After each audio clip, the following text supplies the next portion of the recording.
Okay, we'll start the class. This is week 9 of the TA session of Design of Steel Structures taught by Professor Damodar Maiti. I am Trisha Chakraborty, one of the course teaching assistants. I am a second year PhD student at the Indian Institute of Science, Bangalore. And today we are going to, last class we have looked at compression members. Today we are going to look further into that. I will start with a recap. There are two broad branches of structural engineering: analysis. Analysis is the forward problem. Here we are given the structural dimensions, the boundary conditions, and the applied load, and we have to find the response induced in the structure. Response can be in the form of forces, stresses, or deflections and strains. And design is the inverse problem. In a design problem, we are given the loads to be withstood by a structure, and we are generally given a layout by the architects, because civil engineers do not usually set out the layout, but the requirements of a structure are provided by the architects, like the number of bedrooms, or the positioning of the kitchen, toilets, etc., and the dimensions. And the task of the civil engineer or the designer is to is to okay, just one second.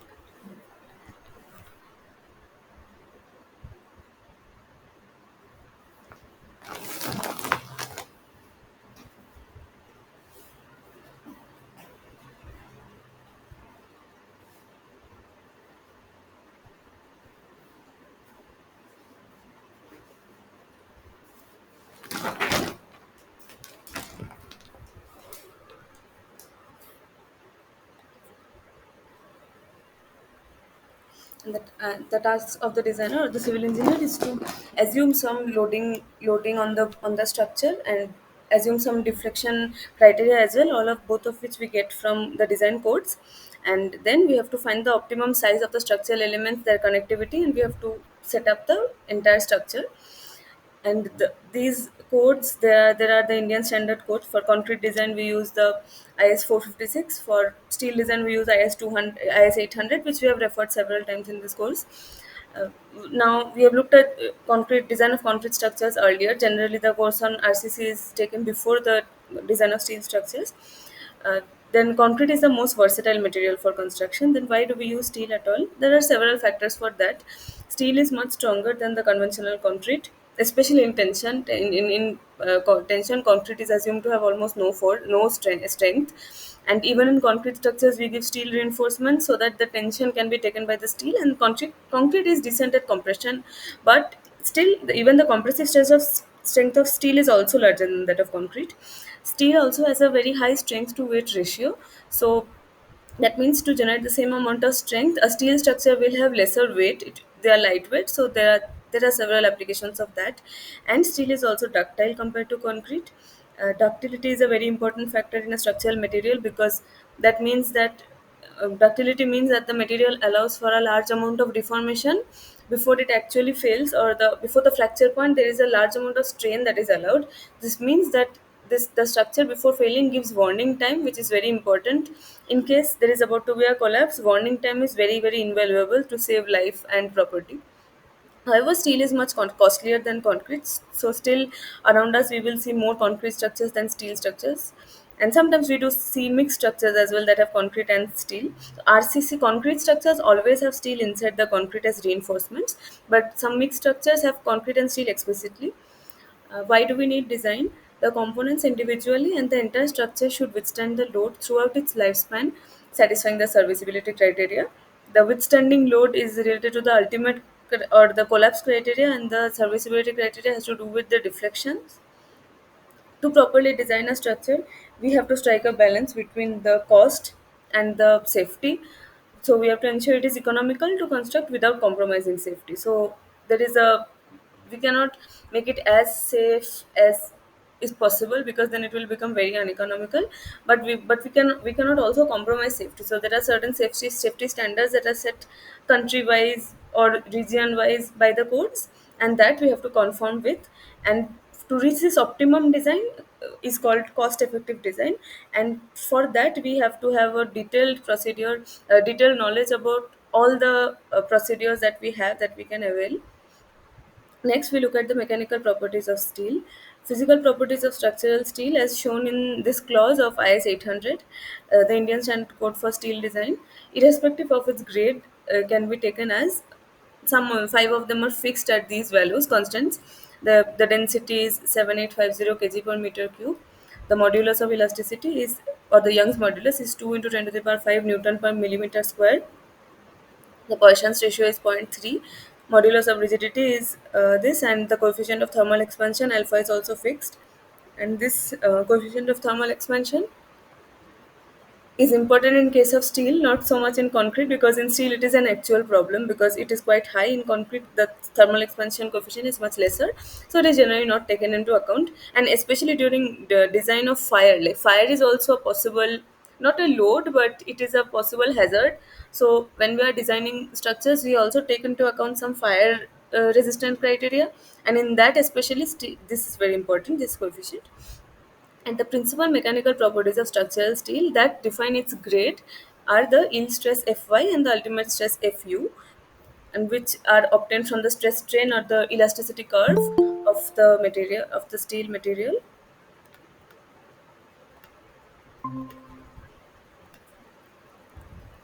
Uh, as I've said many times before, there are certain rolled steel sections available in the market, in the industry. That is what is generally used during design, during construction. The Bureau of Indian Standards (BIS) publishes a handbook. It is called the SP6, that tabulates all the properties corresponding to each of these sections. This is an I section, a C section, an angle section, a T section, and these are hollow sections, solid sections. Corresponding to all this, we have weight per unit length, geometric dimensions, and other dimensions like the moment of inertia in both directions, in along this axis. And by now you would have used this as well. So whenever a section, for example, in a question, you may have encountered questions like you are given a section and you are asked to find out the tensile or compressive strength of this section. So the properties, got all these dimensions and all, you will have to refer from the code.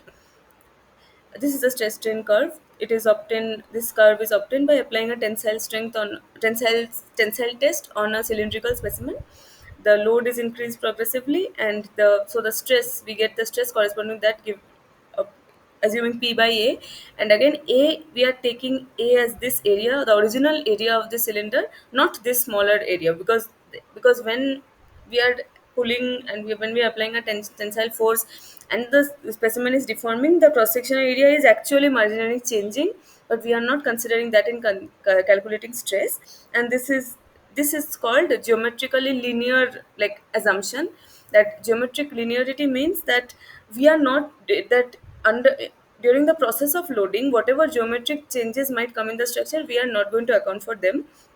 But geometrically nonlinear design, which geometrical nonlinear analysis means that we do consider, for example, buckling is one very important geometrical nonlinear phenomenon.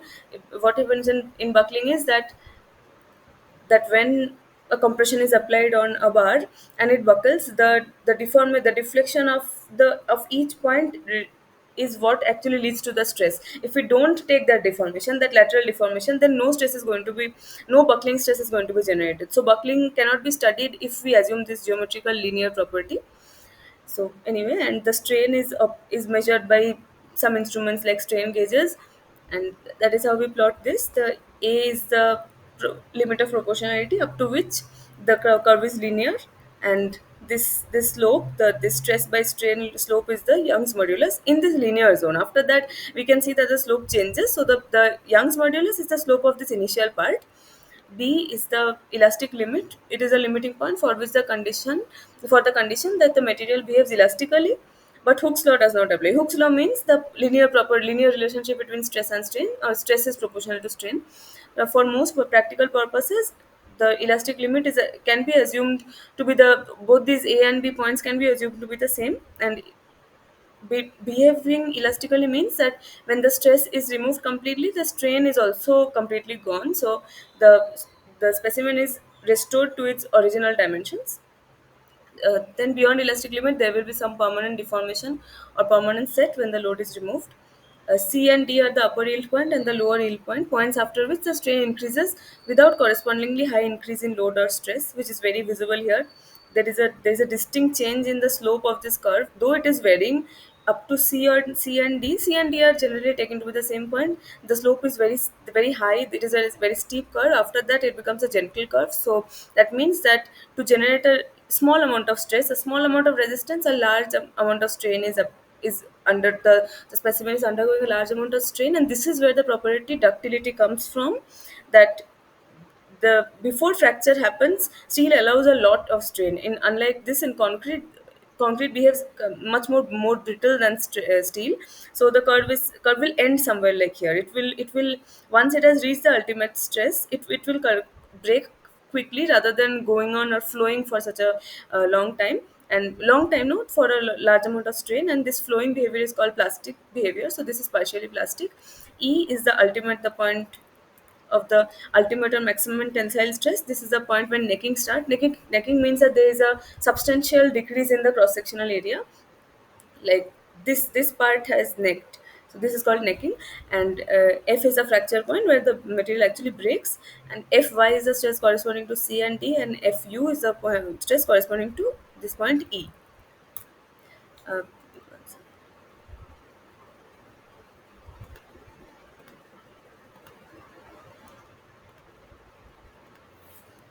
these are the modes of failure that we consider when we are designing steel structures, and a lot more of these we have encountered by now that we have looked at compression members: bending, local buckling, shear buckling.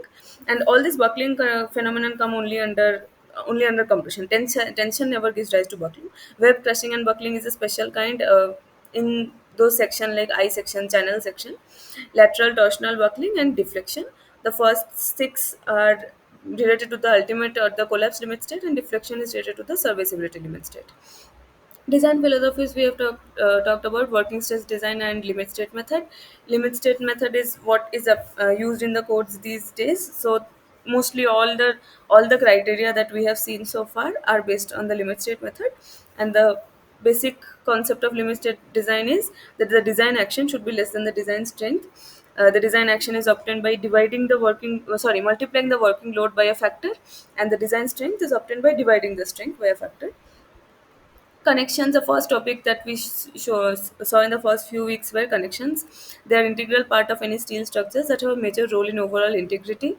Standard parts of that is the rolled sections that we are bringing, and the gusset plates that are used that to connect if there are several sections meeting at a point, we use gusset plates, and all of them have to be properly connected to create an integral steel structure. Connections make up a large amount of the cost of structural steel, so connection design is given top priority for both safety and structural economy. And the two types we have looked at are bolts and welds. There is also another type called rivet, which is generally not used much, and we haven't looked at that design in detail. I think there is a small section on rivets in IS 800, but generally these two are the most important topics: bolting and welding. And last class we have started with compression members. Before that, we have looked at tension members as well. In compression, a compression member is a structural steel member that predominantly carries compressive forces on the two ends. For corresponding to in concrete, can immediately imagine that a column is a compression member, and in steel structures also we have columns. So they are the major compression members. An ideal compression member has some properties. It has to be perfectly straight. It has no so that it has no crookedness or other imperfections. The load is applied uniformly across the section, and the center of gravity of loads coincides with the center of gravity of the member. All of these actually do not generally happen. Ideal compression members do not exist, but in the code you will see that the procedure that we are following, we are assuming that we are designing ideal compression members. And again, all these assumptions that we are doing to simplify our calculations, in some cases they might making the structure unsafer, and that is all these uncertainties are accounted for by the factor of safeties. So when we say that factor of safety accounts for uncertainty, all these assumptions and all these approximations are also accounted for. Some types of compression members are columns or posts. They support floors or girders in buildings and carry heavy loads. Girders are beams, like steel beams are called girders. And if you just imagine a concrete structure, you know that the the load carrying mechanism is the load first goes on the slab transfers the load to the beams, and then the beam transfers to the column, and from the column it goes to the foundation into the soil. Similarly, for steel structures also the basic arrangement is the same. uh, the columns are the ones actually supporting the floors or the beams and the girders, and they carry heavy loads. A strut is a lightly loaded compression member used in trusses, usually of small span.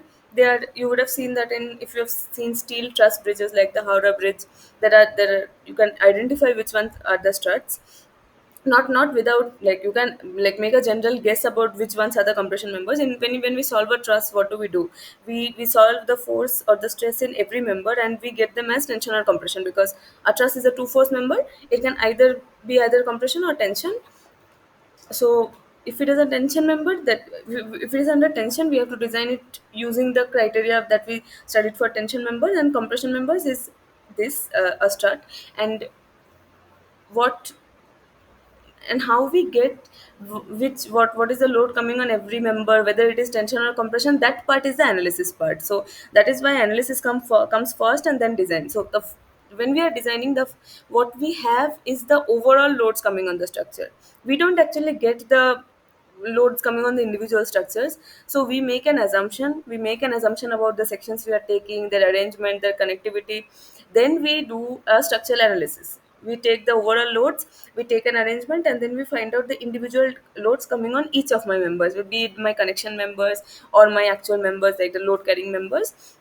Then we see if they are adequate. We see that whether the load developed in those members is less than its capacity, then it's fine, then we can let the design go ahead. If not, we have to redesign it. And so design is an iterative process. We propose an arrangement, we do analysis, we check for the limit set criteria, that is design load should be less than design strength. And if it is fine, go ahead. If it is not, go back to the first step and make a fresh set of design, like a fresh proposal. And a boom is a compression member of a crane. We have seen this. These are the uh, these are the columns. These are some of these are will be the compression members in this truss will be the struts, and this is a boom. The design, as now we look at design aspect of compression members. Stability plays an important role that is related to buckling of a member. Buckling is very important in steel and not so much in concrete. Why? Because buckling we have seen that the slenderness ratio matters, and slenderness ratio is defined on slender. What the English word slender, we know what it means is that a thin, tall kind of structure is called slender. Just intuitively. So in structures, the slenderness ratio is mathematically defined, but generally what it means that if the two dimensions of if the cross sectional area is very small compared to the length of the member, it has a tendency to buckle. In steel, we generally take larger, like larger dimensions in the cross section, 400 mm, 600 mm. So compression is not that much of a problem. But in steel, we take thin members, like the cross sections are very thin. For example, take a joist, an I section, a general I section. I think ISMB 200 has a web thickness of 5.7 mm. You can imagine how thin that is. Can you ever imagine a cross section that thin in concrete? No, right? In concrete, we have criteria like the minimum dimension of a column should be 300 mm, and so we go above that. So they are not comparable. So buckling is very important in steel design. Length of the member also governs design. Unlike in tension member, length matters because the slenderness ratio is defined based on whether the column is short, intermediate, or long. That also governs the kind of failure it will undergo, or it is likely to undergo.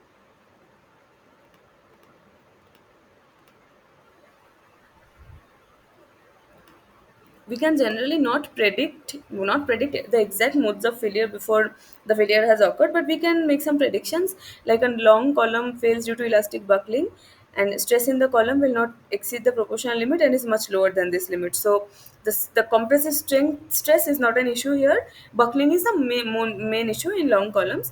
In intermediate column, there is inelastic buckling, that is a combination of yielding and buckling.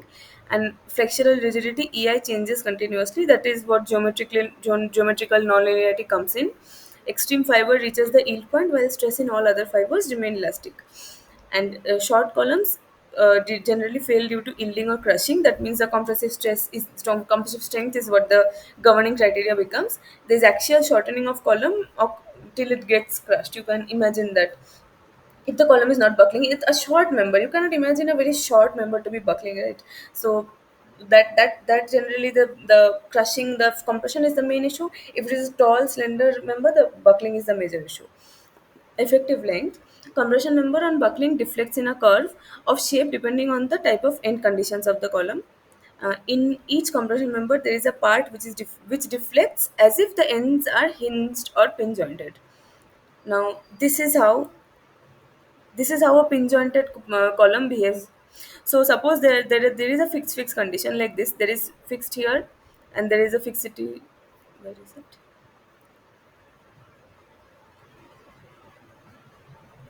Okay, suppose that anyway, suppose this is a fixed one, then it will act like this column. The way it buckles, it will act like this point. I think this is wrong. It should be somewhere here. So this point and this point will be as if they were pin jointed, and the rest of the part will not buckle.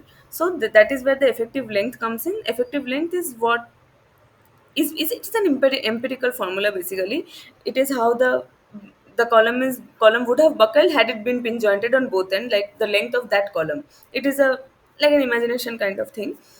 Now, effective length, ends of this portion of the member are called points of contraflexure, and distance between these points is called the effective length. Points of contraflexure are uh, where supposedly they act as if they were pin jointed. End conditions are accounted for by use of effective length factor K, which is multiplied with the actual length L to get the effective length LF. LEFF is K into L, and for pin joint, if the column actually is hinged on both ends, then K will be 1. So the effective length will be the same as the length.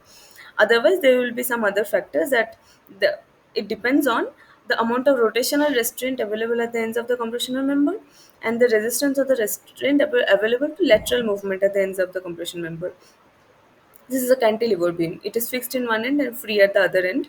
Fixed for both translation and rotation. Translation, we know that in a beam, translation occurs in this direction, in the transverse direction. So we have 2 degrees of freedom: the y-axis displacement and the rotation.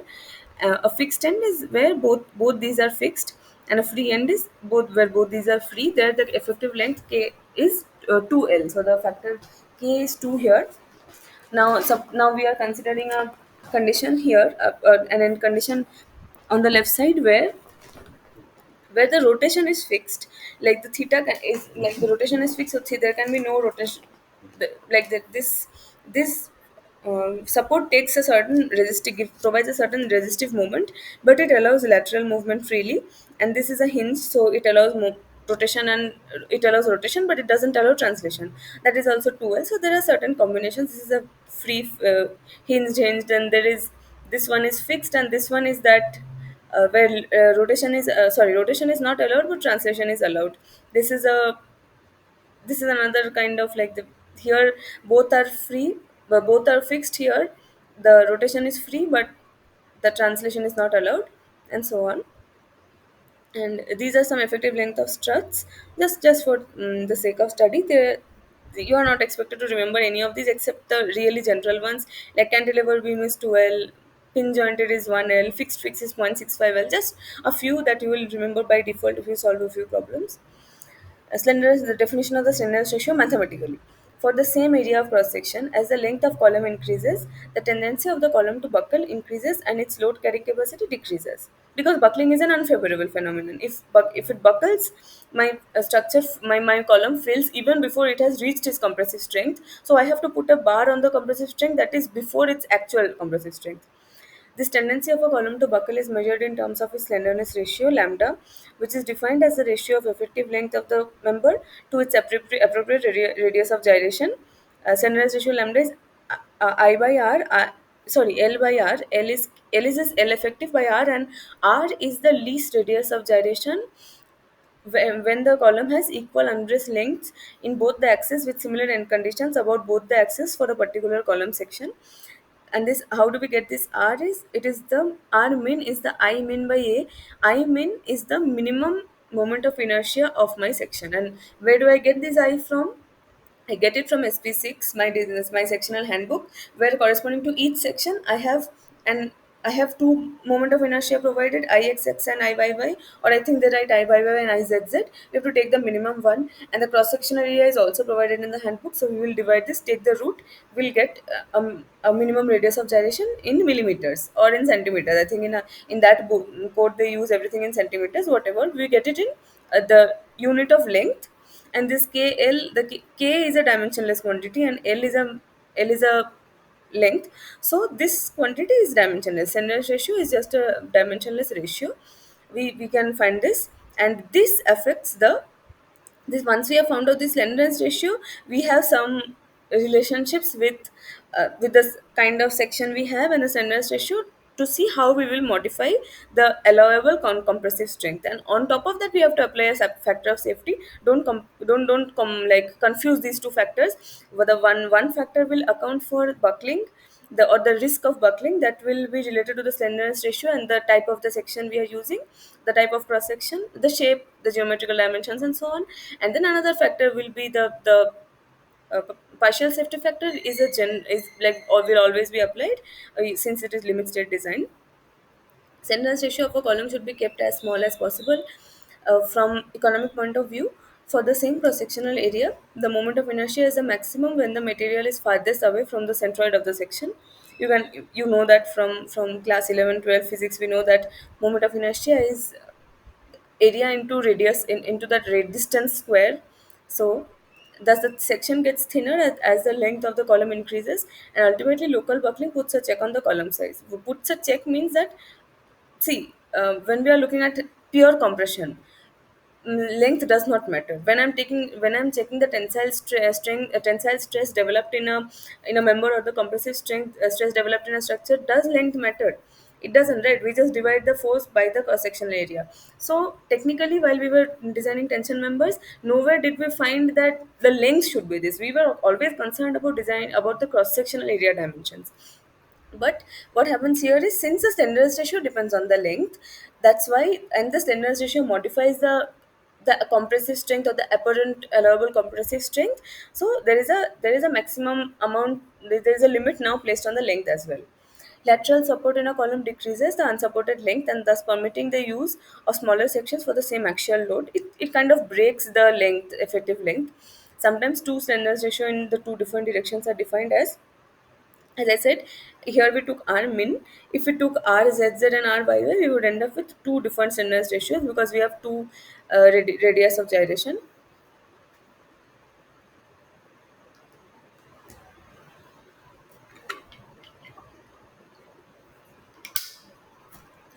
Those steel sections which give values of slenderness ratio in the two directions should be selected and fixed in a structure. The difference between the two slenderness ratios is minimum. And these are the maximum slenderness ratio for compression members allowed. These are some limits that we have to take care of while we are designing. Now we are looking at the types of buckling. Flexural buckling is also called Euler buckling, where elastic behavior predominates. Torsional buckling occurs due to bending, where sections get displaced from their original positions by translation without rotation. And flexural torsional buckling is a combination of both of these. Now we look at lacing members and batten members that are often used in compression members, like in practical members. What is lacing? Lacing means it holds. Lacing members hold various members of a compression member straight, parallel, and at a correct distance apart in order to distribute the stress uniformly between the various parts. Lacing generally consists of flats or angle sections. Flats means just like we have looked at before. I think yes, these are flats. Like one dimension is very small, another dimension is relatively larger. These are flat. These kind of section, rectangular cross section. They are used as lacing members or angle sections. And angle sections they have already they studied a lot during tension members. Now the requirements of lacing bars are that lacing bars must not project beyond the column section. And why is it so? Because we are given a design, a layout by the architects, and whether we are applying lacing or not, the architect does not know and does not care. They give us a layout based on the all the on the practical requirements of the structure. That like we as civil engineers are not really concerned about the practical requirements. So suppose we are designing a factory shed, and it has two columns are like making an opening through which some a crane or a gantry girder must pass through. And now the architect will give us some kind of clearance that we have to maintain, both laterally. Then they can put a bar on the height also, like they will say that this much minimum clearance we need. Or in a parking space, imagine in parking space of malls we have ramps, like ramps going down or into or up. So there we will see that there is one point when the car actually rises up the ramp and enters the flat floor again.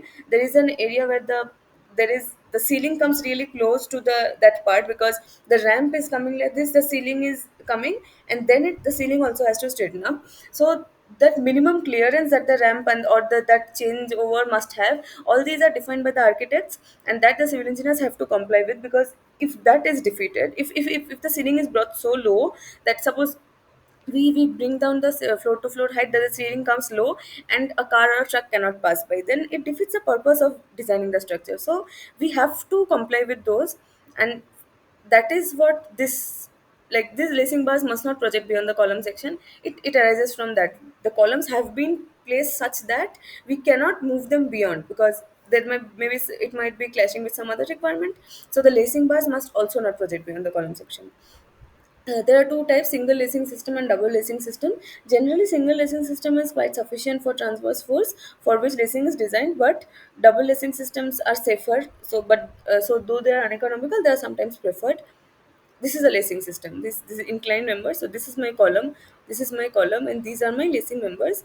They can be flats, they can be angles, and this is a practical structure. See, these are lacing members. You can see that.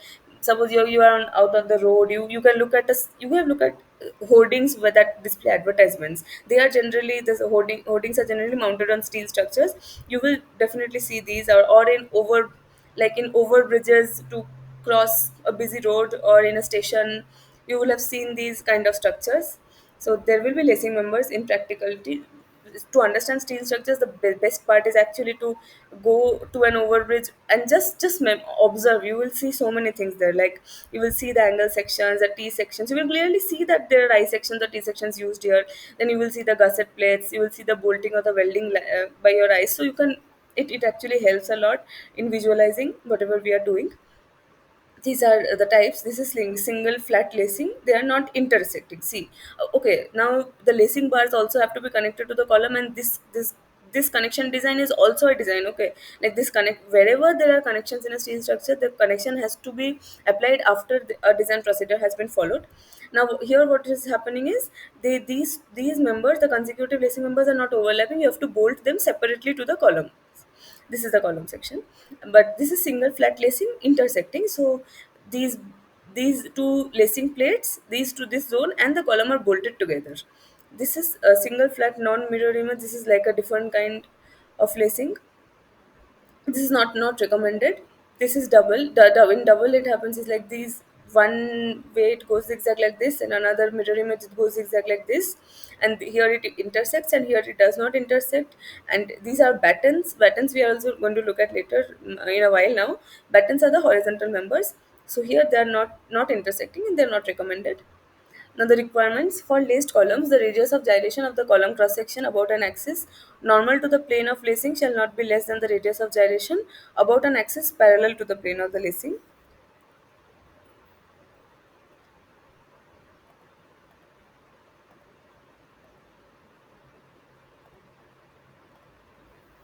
The lacing system must not be accompanied by tie plates except at the column ends. Lacing on two parallel plates should be the shadow of each other and not the crossed one. This provision prevents torsion about the column axis. Uniform lacing system should be provided throughout the length of the column. That is, the inclination of lacings to the column should be equal on either sides, and a uniform section should be provided for the lacings. The effective slenderness ratio of laced column is taken as 5% more than the actual maximum slenderness ratio. This provision takes care of shear deformations.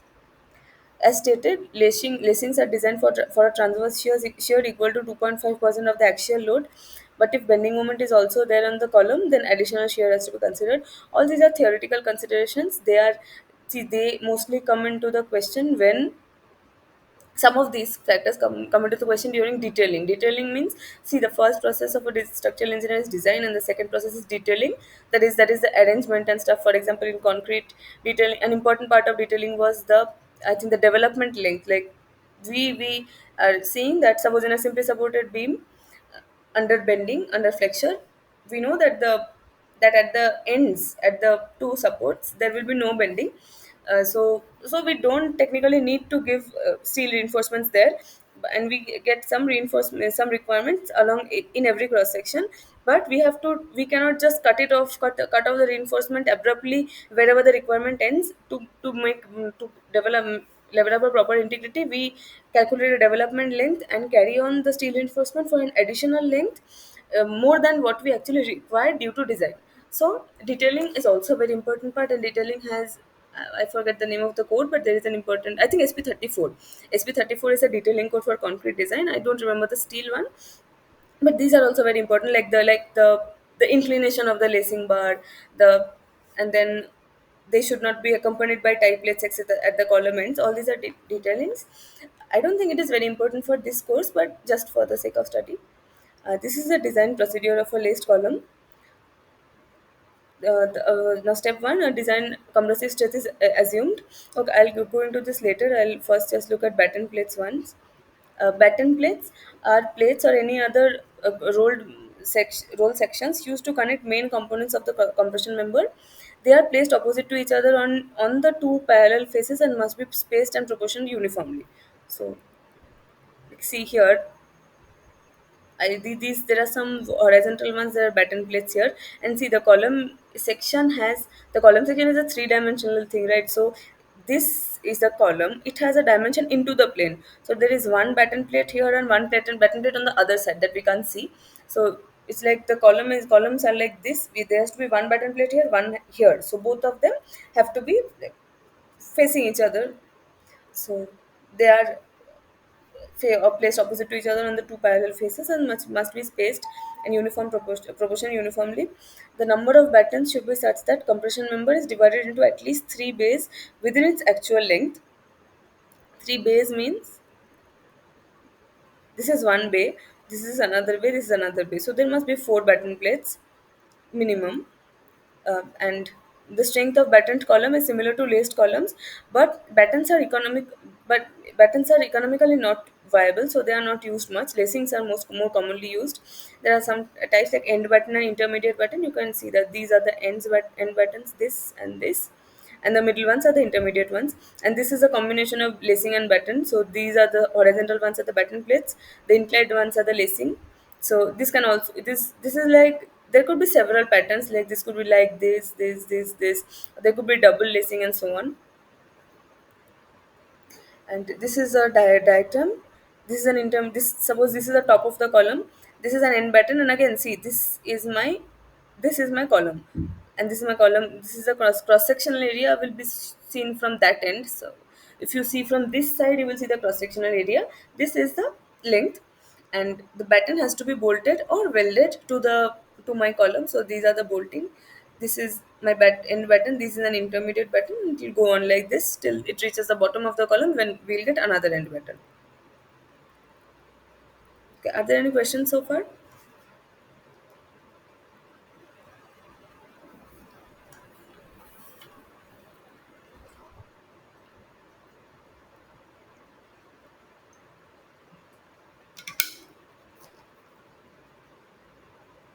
Okay, then I'll go move on with the design procedure of laced column. A design compressive stress is assumed.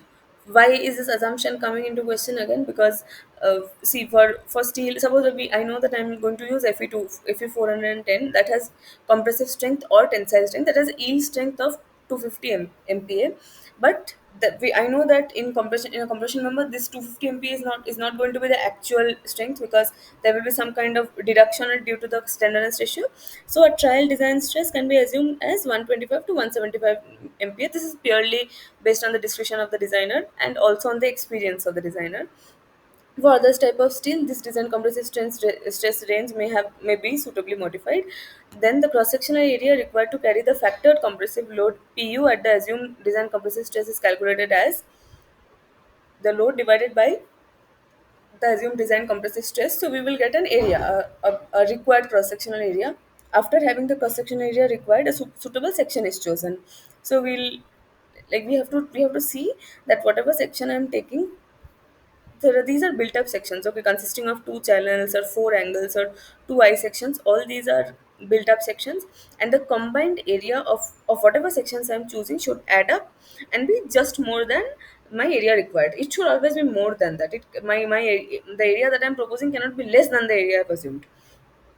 So the area given for the section is noted down, which should preferably be about 10 to 20% more than the area calculated. Why we are taking this? Because this stress we have assumed, right? Suppose I assumed it to be 175, but actually after calculation of sentence ratio, I'll end up with a compressive stress of 150. So there is some. All of these are approximations we are doing, like sensible approximations that we are doing on the upper or the lower sides to reduce or to minimize the number of iterations you have to undergo. The sections are so spaced that the radius of gyration of the section about an axis normal to the plane of lacing is not less than the radius of gyration about an axis in the plane of lacing. This can be obtained by making the radius of gyration about y axis equal to or greater than about the z axis, but x axis is we just made them equal generally. We don't take the greater one. So we have an the sections. See, we have two sections or four sections, and the where we place them, the distance at which we place them actually affects the radius of gyration, and thus it affects the standardized ratio and further the allowable compressive strength. So this is an important point that we have to keep in mind to design and to decide upon the distance that we are going to consider. We make the radius of gyration about both axes equal. An assessment of the effective length of the column is made. Assessment means we are going to look at the end boundary conditions, and the standardized ratio is defined because now we have the radius of gyration. The effective standardized ratio of the laced column is taken as 1.5 times more than the actual maximum standardized ratio in order to take into account the shear deformations. We are going to find the estimated value of the standardized ratio. For now, given that standardized ratio, we are going to find out the compressive stress FCD as we have seen earlier. The design capacity of the member is calculated, and it must be more than the factored load on the column. The design capacity is what the area I've actually provided, what this compressive strength is, and this should be greater than PU. If it is not, we have to go back and we have to take a greater area, or we have to reduce the distance at which we have placed them, because that increases the Cherney's ratio. The angle of inclination of the radial lacing bar with the longitudinal axis of the column should be kept 40 to 70 degree. This is a clause of the IS code that we have to follow. Generally, as a trial value, we take it to be 45 degree. Like we are taking to be equally inclined. The spacing of the lacing bars A1 is calculated. Then the maximum spacing of lacing bars A1 should be such that the minimum standardized ratio of the compression member AT by A1 by RY does not exceed 50. These are all criteria in order to prevent local buckling, or zero point 0.7 times the standardized ratio of the member as a whole, where A1 is the length of the component member and RY is the radius of gyration about YY axis. I'll go to the code once.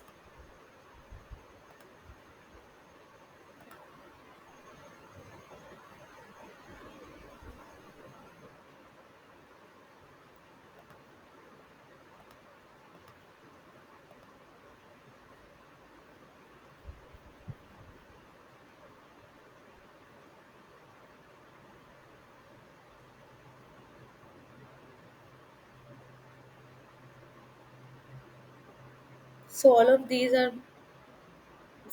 the criteria that we are seeing are these criteria. So if we follow this step by step, we will end up with what like the IS code is what governs our design. We do not do anything else for us. Like it is not up to, like, these steps are not up for us to decide. It is just provided step by step, because as I've said several times, the codes are the result of a lot of research provided in a step by step manner so that anyone can apply it.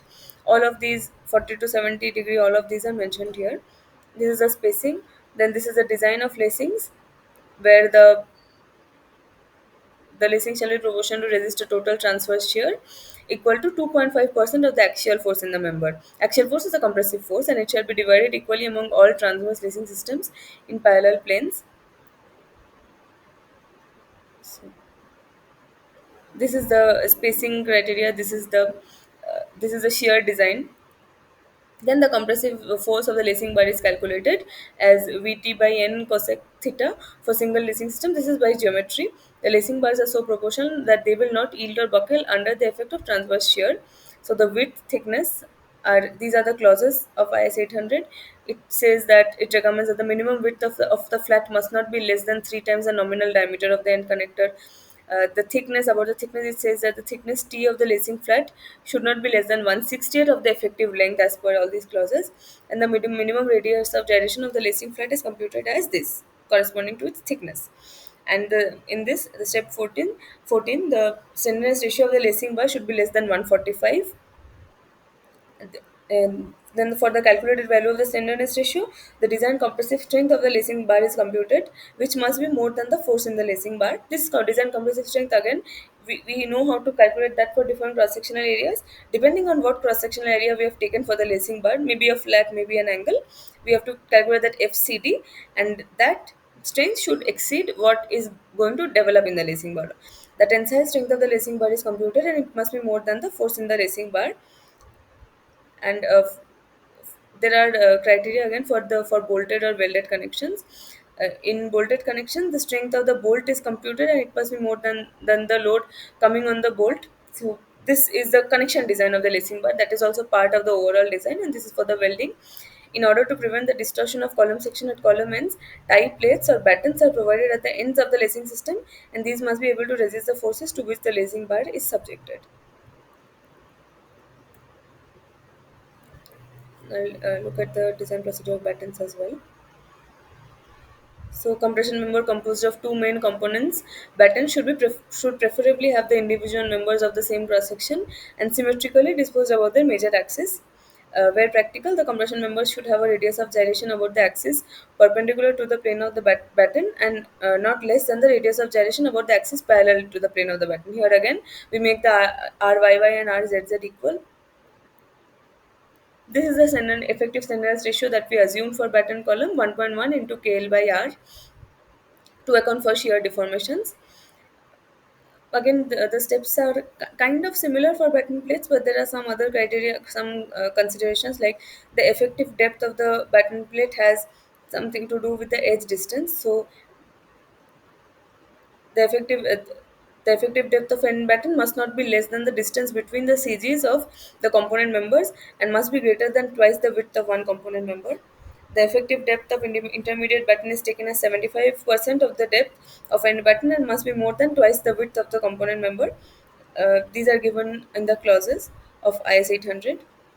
The effective depth is calculated like this, and the thickness criteria is this, that T should be less than 1/50th of S dash plus 2G. And then the buttons are designed to carry flexural moment and shear force. The lacing members are not. Lacing members are designed to calculate tension and compression, and shear batten members are designed to calculate flexural moment. And then the transverse shear, this is the moment criteria, this is the shear criteria. The shear stress is computed in the button section and must not exceed. All these are criteria. Basically, I don't think this topic is too important for the exam. I'm just, that's just my discretion, because there are a lot of criteria that you have to remember. You can see that there are a lot more specifications than in simple compressive member or tension members or in connections.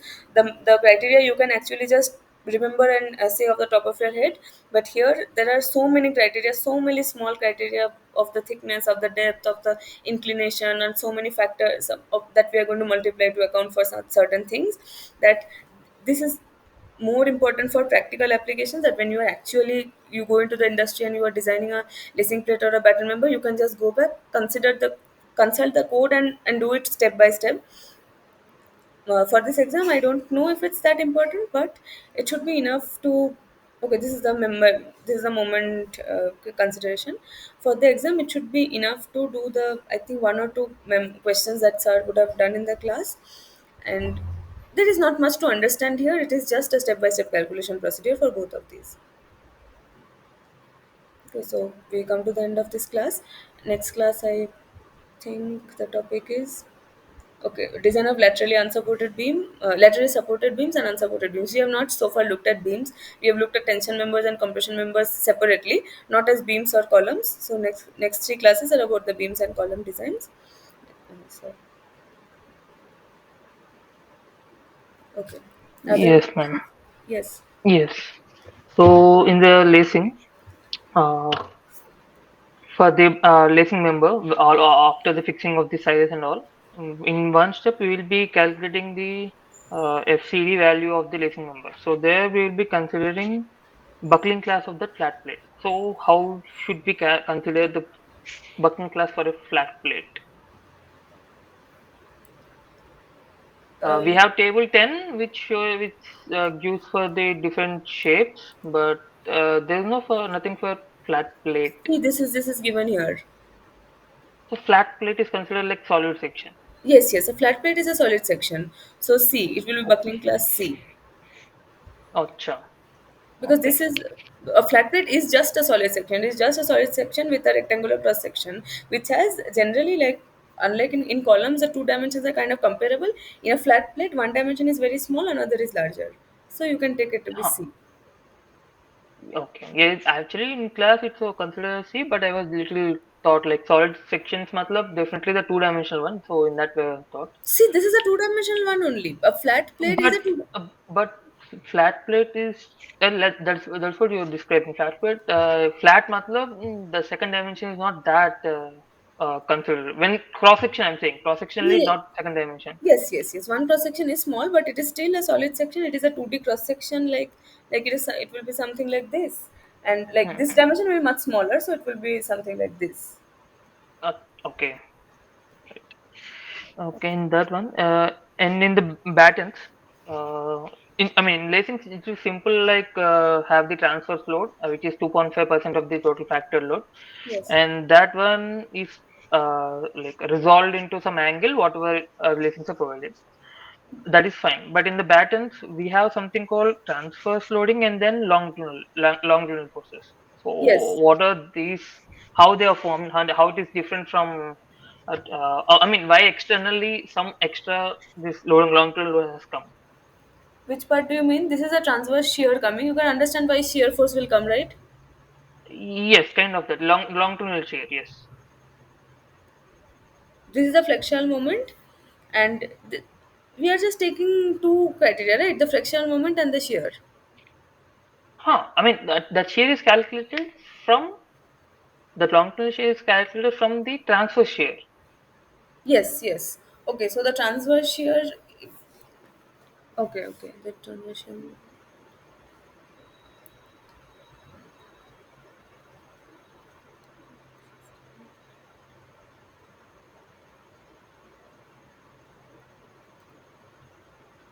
So VT is a transverse shear. Due to that, a longitudinal shear is coming in the batten for against which we have to design it, right? Huh. Yes. Okay, so the let's just see the direction. VT is see VT is one. horizontal. See the thing is okay. VT is horizontal, and due to that, I think this calculation is a purely that static analysis kind of calculation, right? If you just take the batten plate as a member, and you apply a Hmm. shear force VT here, and you consider it fixed at the bolting points, you consider it fixed, then we are taking VT into C center to center distance between the batten divided by minimum transverse distance between the CGs of the bolt. So, okay, wait.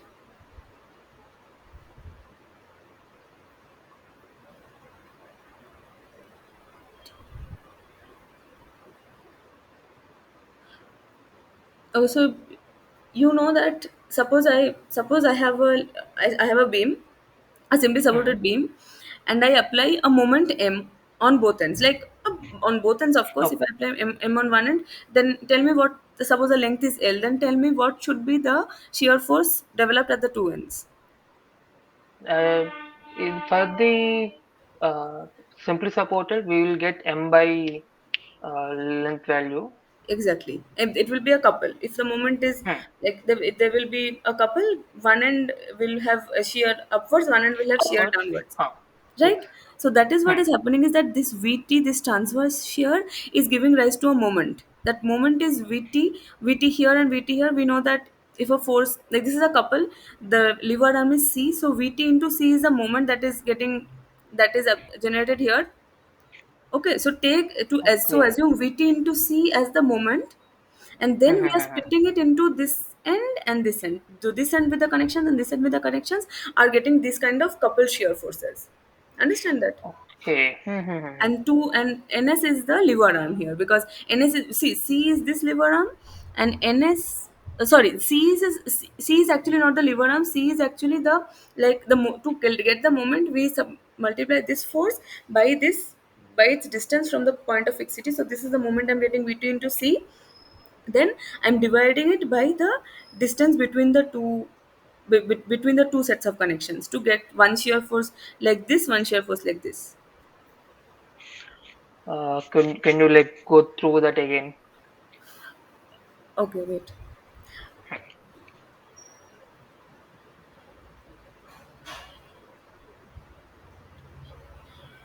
What is capital N here?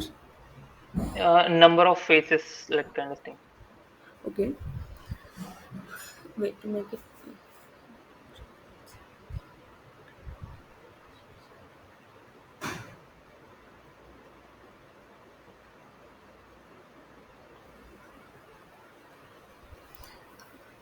Sorry, I just said one thing wrong, but it's basically the same thing. Okay, okay. Just imagine this is a simply supported beam. Okay, Okay.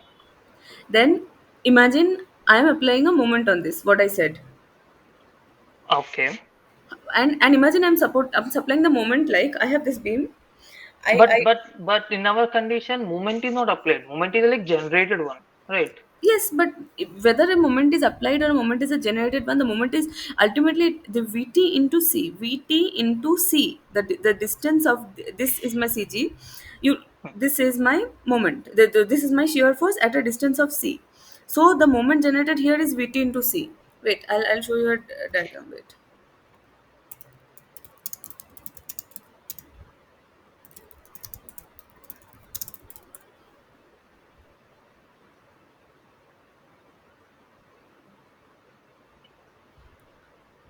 Okay.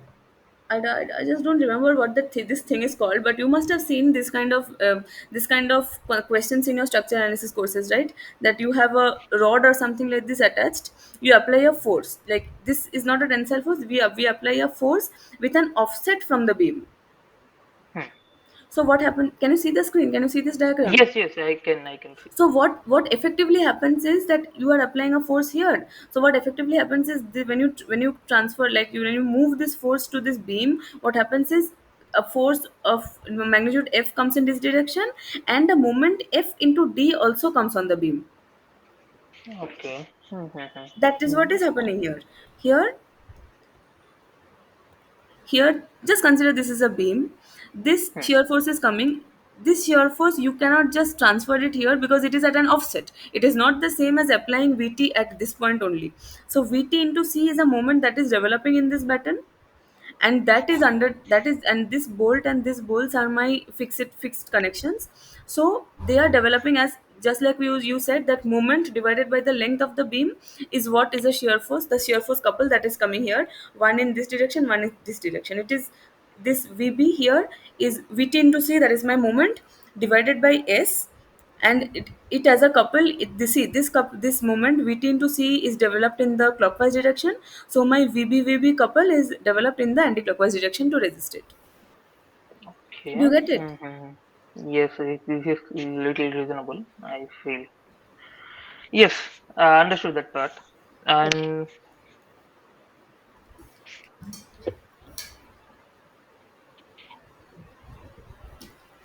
Okay, then. yes, man. One more thing, like a small Huh. thing.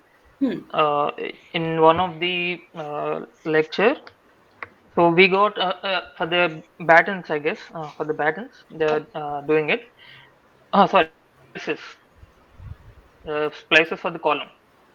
Splices. Okay. Yes, splices. Okay, yes. So in this process of the column, there is something called mechanical ends and the non-mechanical ends. So can you explain about that one? I think there are two splices for definition, because one splice is like a packing plate kind of thing. Okay. But the second topic, Your voice. Uh, longitudinal column. Okay, is it steady now? Is it good? yes, yes. Huh. One is Uh, a packing plate kind of thing. Then another is. Another one now in the week 9.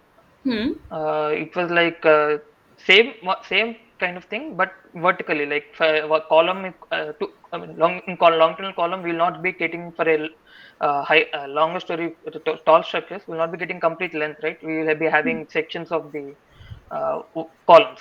So after 10 meters, again, you have to bring another piece of 10 meters one Yes. when constructing.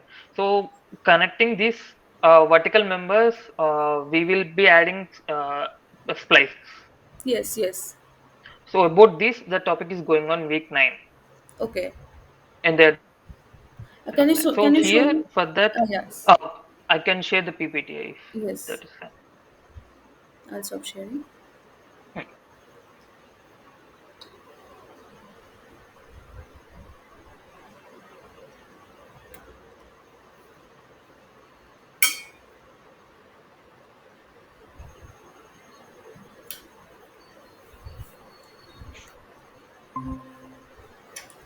Yes, I.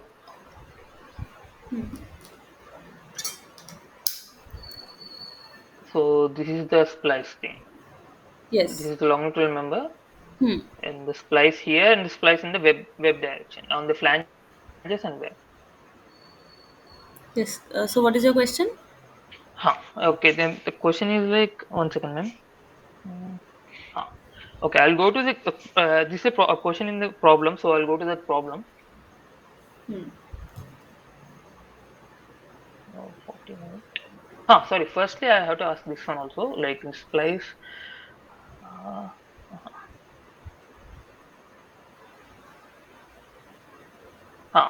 See this one. For the mechanical and for non-mechanical Oh, ends. these are machine ends and non-machines and machine ends. They Uh, are yes. completely. They are not related to what kind of purpose they are serving. Remember in bolts, we had some kind of criteria that for shop welding and Hmm. for site welding, we had different factors. Hmm. I Yes. think it is related to that. Machine and non-machine is related to the fabrication method. I guess not, ma'am. I think this is like related to at the end kind of bearings, how the end bearings are connected to the columns So in in the that in way, I guess. okay, so in the question, is it mentioned whether it's machined or non-machined? Yes, in the question it was they are mentioning like it was like a machined connection in that way, but uh, never explained what exactly that machined is. Okay, okay. Let me just see once. Sure.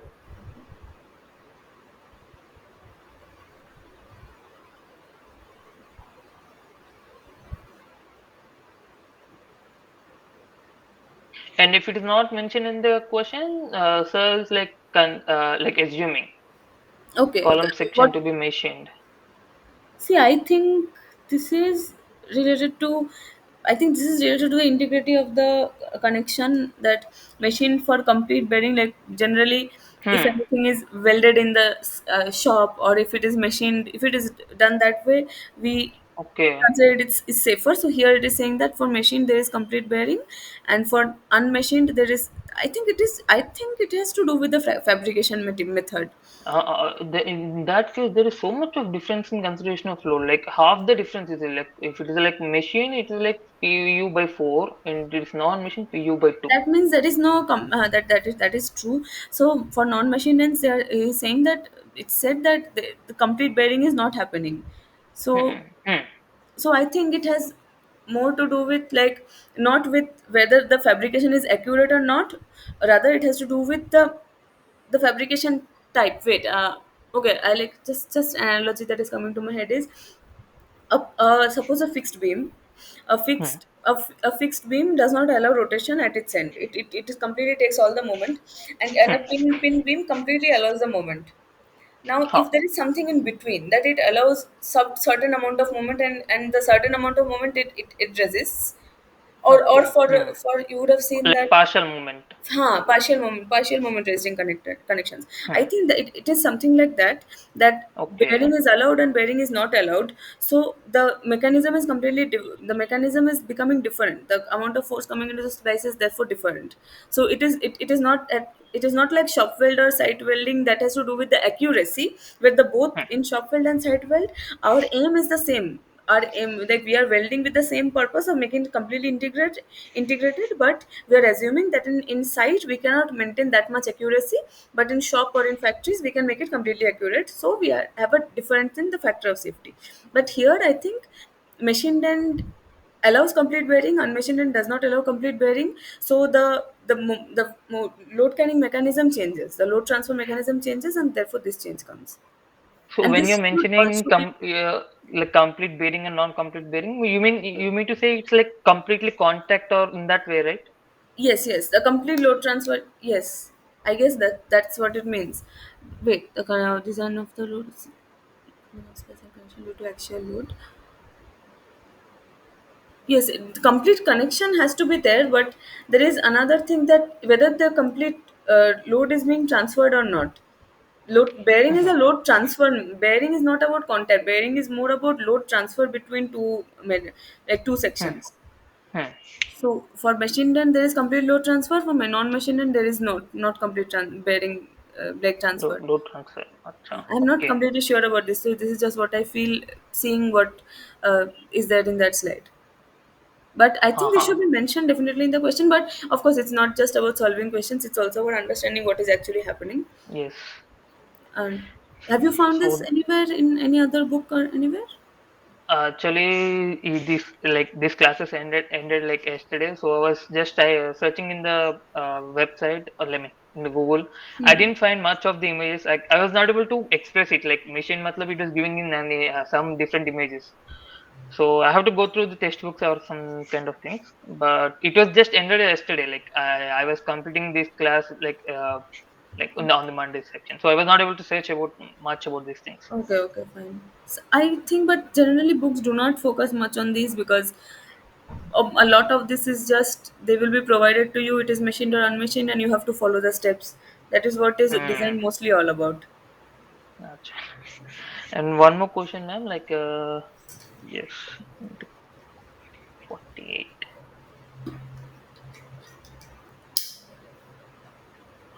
This is not only here. This is like in general question. So Hmm. here, ma'am. So a shear force is coming like 120 of thing, and Hmm. we have the bolt value of 166. Hmm. So number of bolts required is like two. Hmm. So here situation is like this is the situation. Right. Here we are getting the shear value, and we require n is equal to two. And the next statement is like provide two 20 dia balls on each side of the splice. Here it is like two No, no, represents on each side. No, this is no, like no. they consider that's You all. were just yeah, you were just because for design we have to propose an arrangement first, and then we have to check for its sufficient criteria. So this is just a proposal. The number of balls required two is in the direction of the force that I'm considering, not in the parallel direction, not in the Uh, perpendicular uh, direction. uh, I'm sorry, ma'am. I think my network is weak. Can you little just repeat that again? What happened? I said that when we are calculating the number of forces using the shear force divided by the strength, then the Hmm. two that we are getting is in the direction of the force, not in the perpendicular Okay. direction. So in the if we are taking two bolts in this direction and the perpendicular direction, however many lines we are giving is up to us.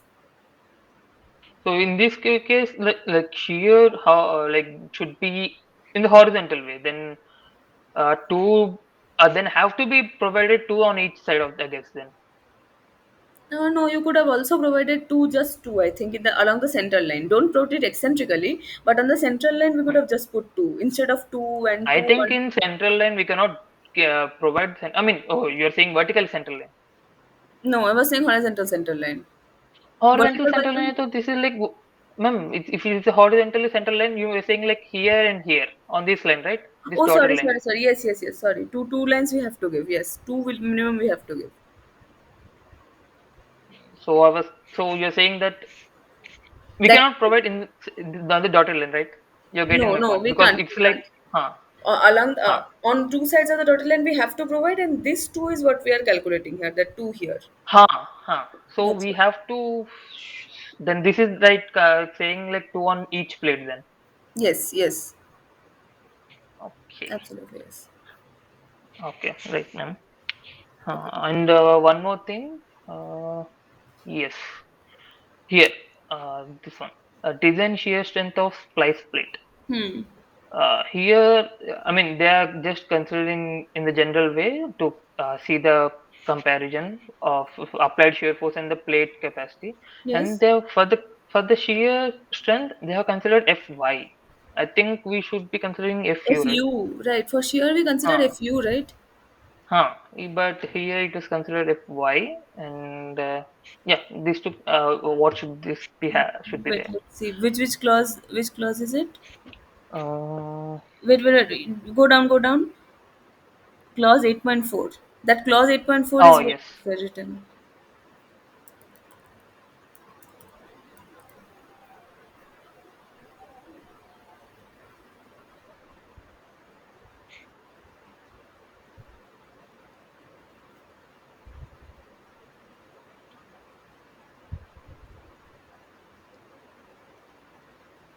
No, it is given as the yield strength only. So you have to take the yield strength for splice plate. Acha. That is what Okay. the code is saying. Again, these will have some reasoning of its own. Like maybe they won't allow any yielding, like Maybe. some due to practical requirements or due to serviceability requirements. Okay, then I think then definitely should go with the FY only. Yes, whatever the Okay, code says. fine. One second. So yeah, that's all, ma'am. That's all for this class. Okay, fine then. Thank Yeah, you. thank you, ma'am. And I'll end the class. Sure.